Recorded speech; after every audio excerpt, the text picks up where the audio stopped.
I think the problem with guys these days, they're always too straightforward because women, we're talking about this with our boyfriends the other day, how we're feminist, and that word just makes them feel scared because they don't realize what it means, I think.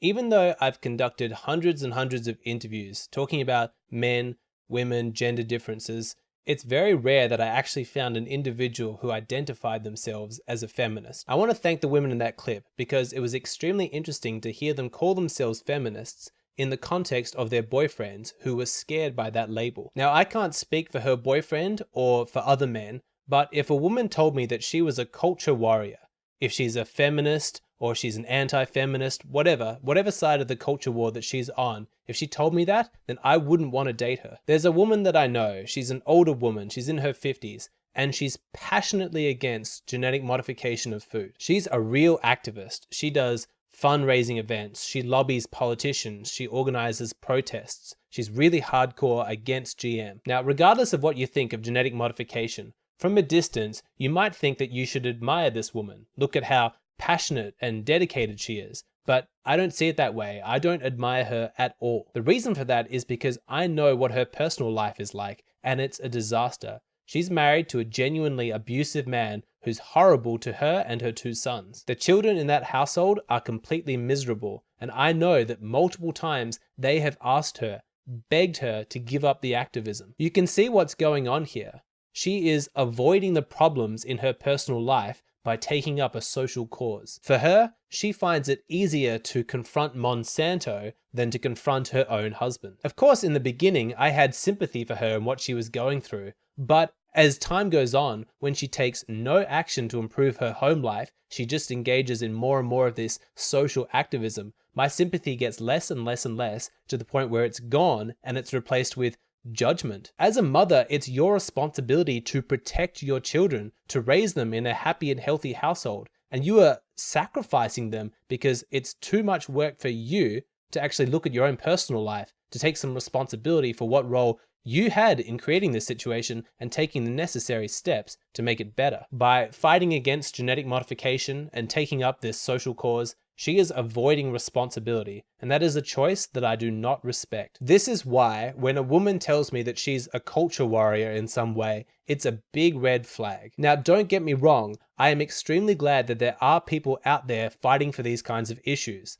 I'm glad that there are people speaking out about the fact that women still get stoned to death in certain traditional societies. I'm glad that there are people in our society speaking out about male suicide rates. These are important issues and somebody needs to be looking at them. But from a purely selfish perspective, I would not be interested in dating somebody like that. The reason is that too often, just like the genetic modification woman, they take up this social cause as a means of avoiding looking at the problems in their personal lives. Now, if I'm married to somebody, the degree to which the food on my dinner plate is genetically modified is not nearly going to be as important to my happiness as whether or not my wife is on top of her own personal stuff. I'm much more interested in finding out whether or not she's dealing with her own emotions, whether she's taking responsibility for her actions, whether she's actively engaged in positive self-growth. In his book, 12 Rules for Life, Jordan Peterson has a chapter on how important it is to clean up your own room, focus on something that you're actually in control of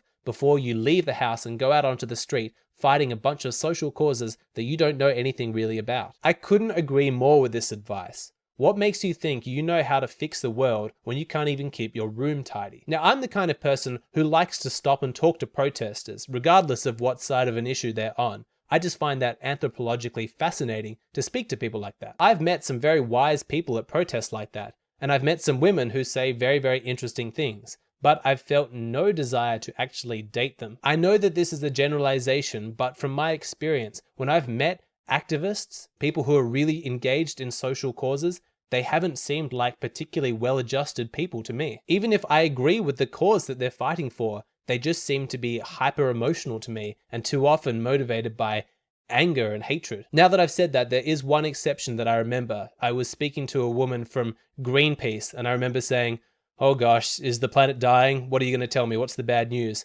And she said, "Nope, there's really good news." And she ran me through a bunch of really successful projects that Greenpeace had done where they'd won this fight and they'd won this battle and things were going successful and this animal was no longer going extinct. It was a really uplifting conversation. So yes, there was that one exception. But the larger point that I'm making is that these culture warriors, these activist types, are too often not taking personal responsibility in their own lives. Rather than look at their own problems and take personal responsibility, they project the blame outwards and they go and get angry and start fights with other people. That personality trait, the person who projects outwards and doesn't take personal responsibility, that is a terrible trait to find in a partner. Ultimately, you want to be with somebody whose first priority, before they start looking for causes and things to get upset about, is to look at their own lives. Am I doing okay? Am I doing everything that I can to make my own life better? That's what you want to find in a partner.